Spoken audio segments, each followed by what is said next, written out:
Friends, मैंने प्रजापति। आज हम आप लोग को मानव जनन अंग क्लास 12 का चैप्टर नंबर 3 के बारे में आप लोग को नर जनन अंग तथा मादा जनन अंग के बारे में विस्तार से समझाएंगे, तो ध्यान से समझिएगा। पहले हम बातचीत करते हैं नर जनन अंग। होता क्या नर जनन अंग? नर जनन अंग में कितने पार्ट्स होते हैं, ठीक है? देखिए, नर जनन अंग होता है वृषण कोश, गुदद्वार, मलाशय, शुक्रवाहिनी, शुक्राशय, मूत्रनलिका, मूत्राशय, प्रोस्टेट ग्रंथि, शिश्न और मूत्र मार्ग, ठीक है? ये हमारे किसके होते हैं? नर जनन अंग के अंतर्गत होते हैं, ठीक है? अब देखिए, हम स्टेप बाय स्टेप आप लोगों को क्या करते हैं, समझाते हैं, ठीक है? अब देखिए, जो वृषण होता है, वृषण को बोलते हैं टेस्टिस। क्या बोलते हैं? टेस्टिस। टेस्टिस जो होता है मनुष्यों में, नर में टेस्टिस संख्या 2 होती है। कितनी होती है? 2 होती है। टेस्टिस का मेन काम होता है हमारे शरीर में स्पर्म का निर्माण करना, ठीक है? जो टेस्टिस होता है, टेस्टिस का मेन काम होता है हमारे शरीर में स्पर्म का क्या करना, निर्माण करना। कौन करता है? टेस्टिस करता है, ठीक है? अब हम आते हैं वृषण कोश। 1 by 1 स्टेप बाय स्टेप मैं आप लोग समझाऊंगा। टेस्टिस होता है, टेस्टिस में क्या होता है? इसके अंदर होता है हमारे टेस्टिस, हमारे स्पर्म का निर्माण करता है। टेस्टिस मनुष्य में एक जोड़ी मतलब 2 टेस्टिस पाए जाते हैं। अब दूसरा होता है वृषण कोश। वृषण कोश का मतलब ये होता है हमारे टेस्टिस की रक्षा कौन करता है? वृषण कोश करता है। अब देखिए, टेस्टिस जो होता है, टेस्टिस एक पहले तो स्पर्म का निर्माण करता है, दूसरा टेस्टिस में टेस्टोस्टेरोन नामक हार्मोन का निर्माण होता है, ठीक है? जो मेल होते हैं, मेल में या नर में टेस्टोस्टेरोन नामक हार्मोन पाया जाता है, ठीक है? जब जो टेस्टोस्टेरोन नामक हार्मोन 13 से 15 साल की एज में टेस्टोस्टेरोन नामक हार्मोन हमारे शरीर में क्या होता है? पाया जाता है। जब ये टेस्टोस्टेरोन नामक हार्मोन हमारे शरीर में पाया जाता है तो हमारे शरीर में बहुत सारे बदलाव आ जाते हैं। जैसे कि हमारे दाढ़ी और मूंछ उगना स्टार्ट हो जाता है। जब दाढ़ी और मूंछ उगना स्टार्ट हो जाता है तो हमारे अंदर कौन सा हार्मोन बन गया? टेस्टोस्टेरोन नामक हार्मोन क्या होता है? बन गया।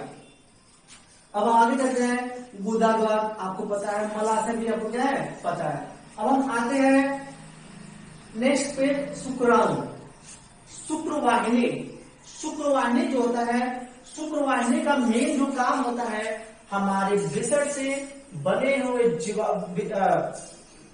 शुक्राणु बोल दीजिए या स्पर्म बोलिए, स्पर्म को बैस नामक नसों की सहायता से शुक्राशय तक पहुंचाने का काम कौन करता है? शुक्रवाहिनी करता है। ये जो बैस है, जो हमारे दोनों टेस्टिस को जोड़कर रखने का काम कौन करता है? बैस नामक नस करता है। जो बैस नामक नस आगे जाकर देखिए किससे जुड़ा है? पेनिस से जाकर क्या करता है? जुड़ जाता है, ठीक है? अब आगे देखते हैं शुक्रवाहिनी। मतलब शुक्रवाहिनी का मेन काम होता है शुक्राणु शुक्राशय तक पहुंचाने का काम कौन करता है? शुक्रवाहिनी, जिसे बैस रिफ्लेक्स बोलते हैं। जो नस ब्लू दिख रहा होगा आपको, तो ब्लू नस जो है, जो बैस नामक नस होता है जो हमारे दोनों टेस्टिस को जोड़ कर रखता है, ठीक है? अब ये शुक्राशय होता है। शुक्राशय किस चीज का निर्माण करता है हमारे शरीर में? शुक्राशय जो होता है, शुक्राशय में एक तरल गाढ़ा पदार्थ चिपचिपा, मतलब इसमें एक चिपचिपा तरल गाढ़ा पदार्थ क्या होता है? शुक्राशय में बनता है, जो हमारे वीर है, ठीक है? जो हमारे वीर को बनाने में क्या करता है? मदद करता है। कौन करता है? शुक्राशय करता है, ठीक है? शुक्राशय एक तरल गाढ़ा पदार्थ, चिपचिपा तरल गाढ़ा पदार्थ होता है जो हमारे वीर को बनाने में क्या करता है? मदद कौन करता है? शुक्राशय करता है। अब देखिए, अब ये मूत्र नलिका जो हमारे शरीर के अंदर गंदगियां मूत्र होता है, ये मूत्र नलिका की सहायता से निकलकर हमारे ब्लैडर मतलब मूत्राशय में स्टोर हो जाता है। ये तो आप लोगों को नॉर्मल से पता होगा, मूत्र नलिका क्या होता है, ब्लैडर क्या होता है, मूत्राशय क्या होता है। अब हम बता रहे हैं प्रोस्टेट ग्रंथि, ठीक है? प्रोस्टेट जो ग्रंथि होता है हमारे शरीर में एक अखरोट के समान होता है। किसके समान होता है? अखरोट के समान होता है, जो हमारे वीर्य को बनाने में, इसमें भी प्रोस्टेट ग्रंथि में भी एक चिपचिपा नामक पदार्थ पाया, चिपचिपा तरल गाढ़ा पदार्थ पाया जाता है जो शुक्राशय जैसा ही होता है। ये भी हमारे वीर्य को बनाने में क्या करता है? मदद करता है। अब देखिए, शिश्न मतलब पेनिस। हमारे शरीर में पेनिस का मेन काम क्या होता है? शिश्न का मतलब होता है पेनिस। पेनिस का मेन काम हमारे शरीर में क्या होता है? पेनिस का मेन जो काम होता है हमारे शरीर में यूरिन। अब देखिए, ये यहाँ ब्लैडर है, यहाँ से यूरिन को निकालने का काम कौन करता है? सिस ने करता है। और दूसरा काम हमारे ब्रेसट से बने हुए स्पर्म को पेनिस पेनिस का करता निकालता है। तो पेनिस का मेन पहला काम होता है हमारे शरीर से यूरिन को निकालना, और दूसरा काम होता है हमारे शरीर से स्पर्म को निकालकर वेंजिना के रास्ते से ओवम तक पहुंचाने का काम कौन करता है? पेनिस करता है। मूत्रमार्ग तो आप लोगों को अच्छे से पता है मूत्रमार्ग क्या होता है। हमारे जब यूरिन निकलता है, जहां से यूरिन निकलता है उसे क्या बोलते हैं? मूत्रमार्ग कहते हैं। ठीक है, अब हम आते हैं मादा जननांग। ठीक है, मादा जननांग होता क्या है? ठीक है, मादा जननांग जो होता है, मादा जननांग में ओवरी पाया जाता है, ओवम पाया जाता है, यूट्रस पाया जाता है, वेंजिना पाया जाता है, फिलोपियन ट्यूब। ठीक है, अब देखिए ओवरी है, ओवरी बनाता है ओवम। किसका बनाता है? ओवम। ओवरी बनाता है ओवम का। ओवम का मतलब होता है अंडा। क्या होता है? अंडा। हम लोग में जो 2 टेस्टिस पाए जाते हैं और फीमेल में भी क्या पाते हैं? 2 ही टेस्टिस पाए जाते हैं, जिसे हम ओवरी के नाम से जानते हैं, और मेल में वृषण मतलब टेस्टिस के नाम से जानते हैं। जो ओवरी होता है, क्या होता है?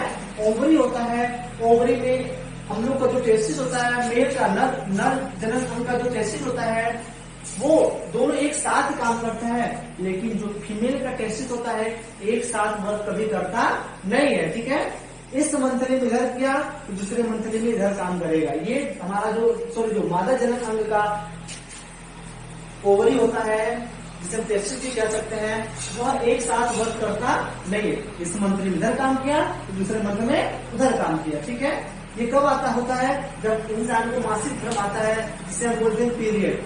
अब इस मंथली में पीरियड इधर आया, मतलब इधर अंडा बना, दूसरे मंथली में अंडा किधर बनेगा? इधर अंडे का निर्माण होगा। ठीक है, इस मंथली में इधर बनेगा अंडा, दूसरे मंथली में जब इधर का अंडा पूर्ण रूप से गंदा, पूर्ण रूप से सड़ जाएगा।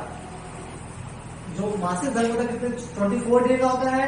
24 डे के अंदर इधर का अंडा जो रहता है 24 डे के अंदर ये धीरे धीरे गलता सड़ जाता है। जब सड़ जाता है तो हमारे वेंजिना के रास्ते से गंदा ब्लड बनकर यही अंडा वेंजिना के रास्ते शरीर से क्या आता है? बाहर आ जाता है। तो इंसान से बोलता है क्या? पीरियड बोलते हैं। ठीक है, अब वही अंडा इधर से अंडे को खत्म होने में 7 दिन का समय लगता है, और उसी अंडे को उस मंथली में बनने में 7 दिन का समय लगता है।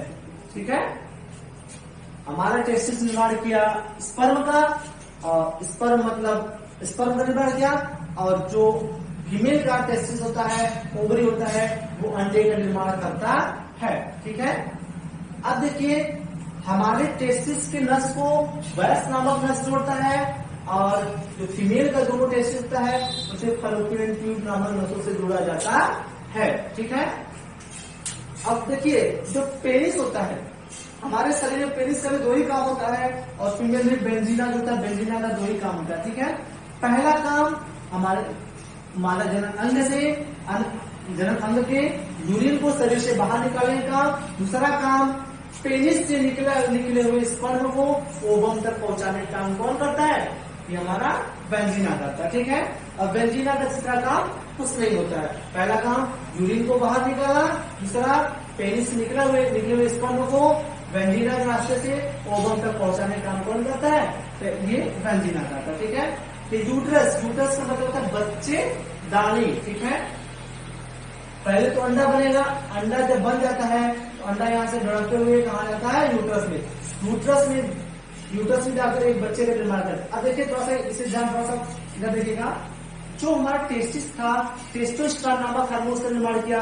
इससे ये पता चल जाता है कि ये लड़का तो क्या हो गया, अब क्या अब धीरे धीरे बड़ा हो गया। ठीक है, उसके अंदर बदलाव में आ गया, दाढ़ी मूछ आना स्टार्ट हो जाता है। ठीक है, और जो फीमेल का होता है, फीमेल में एस्ट्रोजन तथा प्रोजेस्टेरॉन नामक हार्मोन फीमेल में बनता है। वो कब बनता है? 12 से 14 साल के एज में जो लड़कियां जाती हैं उसमें एस्ट्रोजन तथा प्रोजेस्टेरॉन नामक हार्मोन बनता है। जब एस्ट्रोजन और प्रोजेस्टेरॉन नामक हार्मोन बनता है तो फीमेल के अंदर अंडा बनना स्टार्ट हो जाता है। ठीक है, मेल में टेस्टोस्टेरोन बनता है, फीमेल में एस्ट्रोजन तथा प्रोजेस्टेरॉन नामक हार्मोन बनता है। ठीक है, आशा करता हूँ कि आप लोग को समझ में आया होगा। आगे वाला चैप्टर जो है मैं आगे आप लोगों को बताऊंगा। ठीक है।